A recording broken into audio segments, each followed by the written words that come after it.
If this video found you today, it's because God is warning you. Your disobedience can cost you your deliverance. It can destroy your deliverance. That thing that God took you out of, your past, your testimony, it can slip through your hands. That blessing can be knocked right out of your hands because of your disobedience.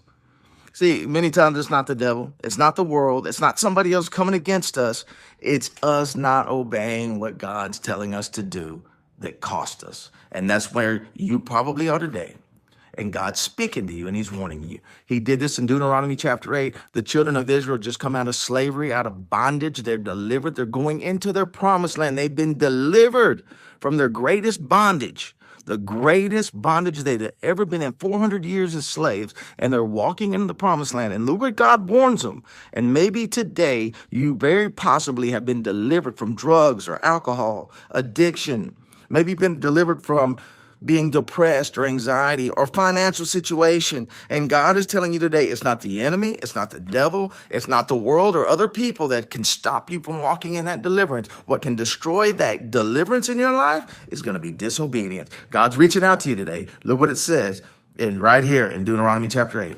After you eat and are full, give praise to God. Give praise. Thank God. You've gotten to a place where you've got a land of plenty, because the land I gave you is good. Make sure that you never forget the Lord and disobey his laws and commands that I'm giving you today.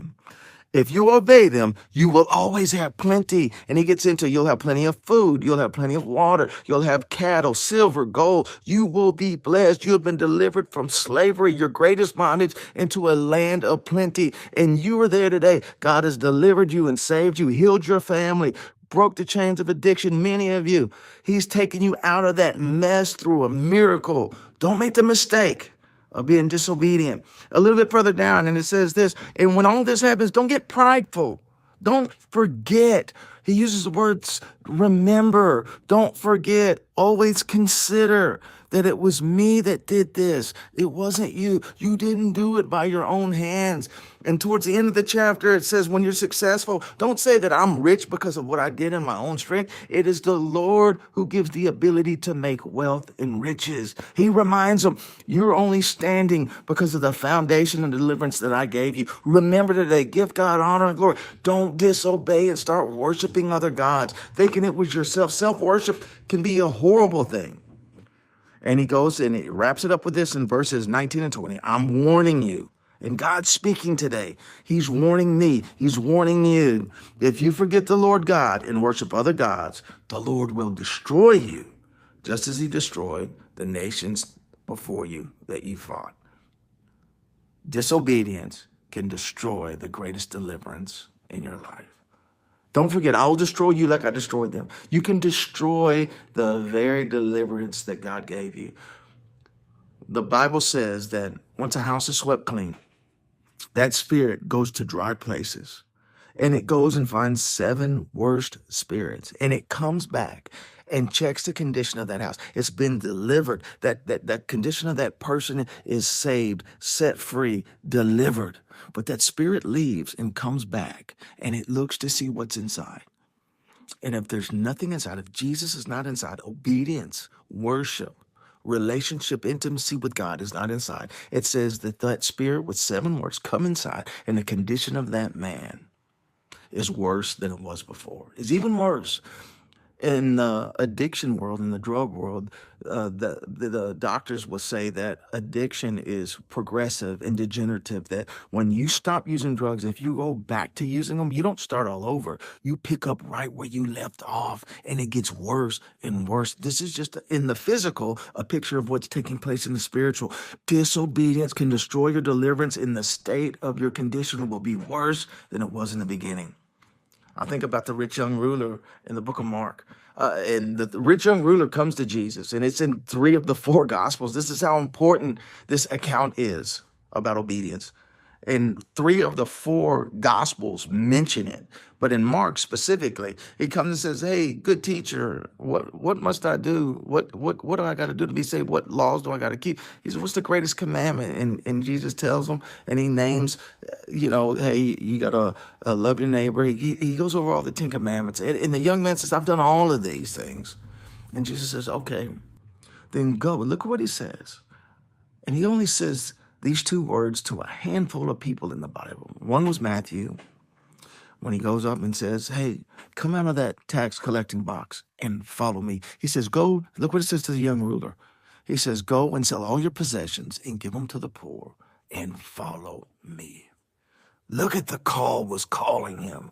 Be obedient and follow me. And today God's asking you, be obedient and follow me. And the very next verse says that he looked sad and dropped his face and walked away with a broken heart. He disobeyed. He had a chance. He had a huge invitation to do something great in the kingdom of God, something tremendous. Think about this. The Bible says in the book of Revelation that those disciples, the apostles, their names are written on the foundation in heaven. This guy was invited to be one of those. It very much could have been Matthew, Mark, Luke, and the rich young ruler in the Gospels that wrote a book that will last through eternity and his name written on the foundations of heaven. But he went away sad because he was very rich and wouldn't obey. It cost him his peace. It cost him his calling. And the Bible says in Mark, and this is why I mentioned the account in Mark, that Jesus was saddened, that he loved him. He looked at him and loved him. That means not only when we disobey God does it cost us and sadden us and rob us of our peace, but it saddens the heart of God. And finally, Samson, Judges 14. He sees a girl, a Philistine. He wants to marry her, and his dad tells him, obey me. Don't marry her. Go find a woman from our own people. Just obey me. And this desire, this lust through his eyes, he says, she looks good to me. Go get her for me. And he ended up pursuing women the rest of his life. Pursuing women. From her to prostitutes to Delilah. His weakness through his disobedience, starting from the beginning with his father, cost him his very eyesight, his vision. It cost him.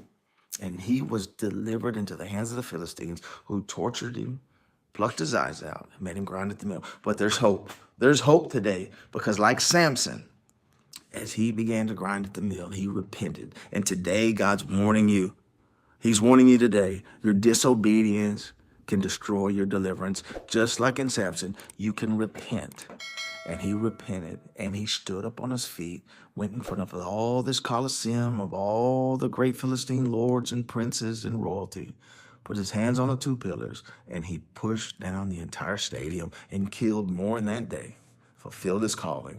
The Bible says at the beginning of his account that Samson was born to begin to deliver the Israelites from the hands of the Philistines. And at the very end of his life, he killed more Philistines that day than in his entire life because of his repentance and turning his heart back. Yes, it cost him. His disobedience cost him his whole life. It plagued him. But God used him when he repented to fulfill the call that was on his life. And God can do that for you today too. You can repent and God can use you. I want to say this. You didn't survive the wilderness to be destroyed in your promised land. You didn't pray for freedom just to end up right back in bondage. You can still honor God today through repentance. Obedience keeps you where the grace of God has placed you. And today, God is telling you, warning you, don't let disobedience destroy your deliverance. And you know what he's talking about. There's something in your heart. He's tugging at you. Let go of this thing. Go and do that thing. Ask this person for forgiveness. Minister to that person. Stop this area of your life. It's getting out of control. Respond and be obedient today before your blessing is destroyed. Man, if this video blessed you, I'd like you to like, share, and subscribe. Leave a comment below. Check out the next video coming up.